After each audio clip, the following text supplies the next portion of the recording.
Guess Again, a haunting book summary of Charlie Donlea's cold case mystery. The humid Wisconsin air hung thick and heavy, mirroring the oppressive weight of the past that clung to Cherryview. 10 years. 10 years since Callie Jones, the golden girl of the local high school, vanished without a trace. 10 years of unanswered questions gnaw at the idyllic facade of the small lake town. And now, Ethan Hall was back. He hadn't planned on it. He'd built a new life. A life removed from the grim realities of the kid crime division, trading a badge for a stethoscope in a bustling ER. He thought he'd escaped the ghosts that haunted him, the faces of the missing children he couldn't save. But Pete Kramer, his old partner, a man Ethan admired as much as he sometimes resented, was dying. And Pete needed him to crack the Callie Jones case, a stain on his career and a festering wound on the community. So Ethan reluctantly returned to Cherryview, the familiar landscape now tinged with an unsettling aura. The lake, usually a shimmering jewel, seemed to hold its breath, reflecting the town's collective anxiety. The local diner where Callie used to meet her friends was filled with hushed whispers and sideways glances.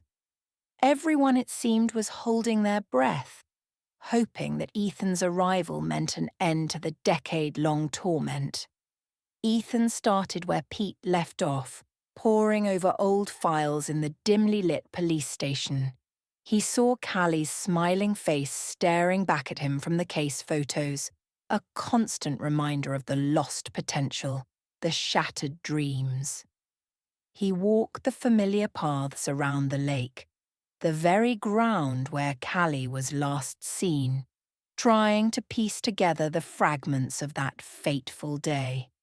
The air was thick with the scent of pine and something else, something heavier, a palpable sense of unspoken secrets. He knew that reopening a cold case after so long wouldn't be easy. Time, like the relentless Wisconsin winters, could bury the truth deep. But Ethan was determined to dig. He visited the Jones family, and the grief was still etched deep into their faces. He spoke with Callie's old friends, now young adults, their memories clouded by time and perhaps by a conscious desire to forget. As Ethan delved deeper, he realized this wasn't just about re-examining old evidence. This was about understanding the psychology of the people involved, the hidden motives, the unspoken resentments. He began to employ unorthodox methods, pushing boundaries and sometimes walking a tightrope between ethics and effectiveness. His presence stirred the placid surface of Cherryview, exposing the murky depths beneath. The local sheriff, a man who inherited the unsolved case along with his position, watched Ethan with wary eyes. Some townsfolk welcomed his renewed efforts, while others seemed unnerved by his probing questions. He could sense the secrets swirling around him, thick as the summer humidity. Whispers followed him, and he caught glimpses of fear in the eyes of people who had seemed so forthcoming just moments before. Ethan felt himself drawn into a dangerous game, a psychological labyrinth where the lines between hunter and hunted blurred. He knew he was close to something significant. He just couldn't quite put his finger on it. He felt as if he was walking through a hall of mirrors, where every reflection distorted the truth. But he also knew he couldn't give up. Not for Pete, not for Callie, not for the town of Cherryview, trapped in its 10-year nightmare.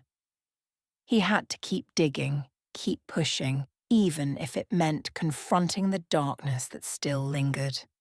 A darkness that might consume him whole. Thanks for watching. If you enjoyed this video, don't forget to like, subscribe, and hit the bell icon for more book summaries and insights. Feel free to check out another video or dive into the full playlist you see now for more great book summaries. Click now and keep exploring.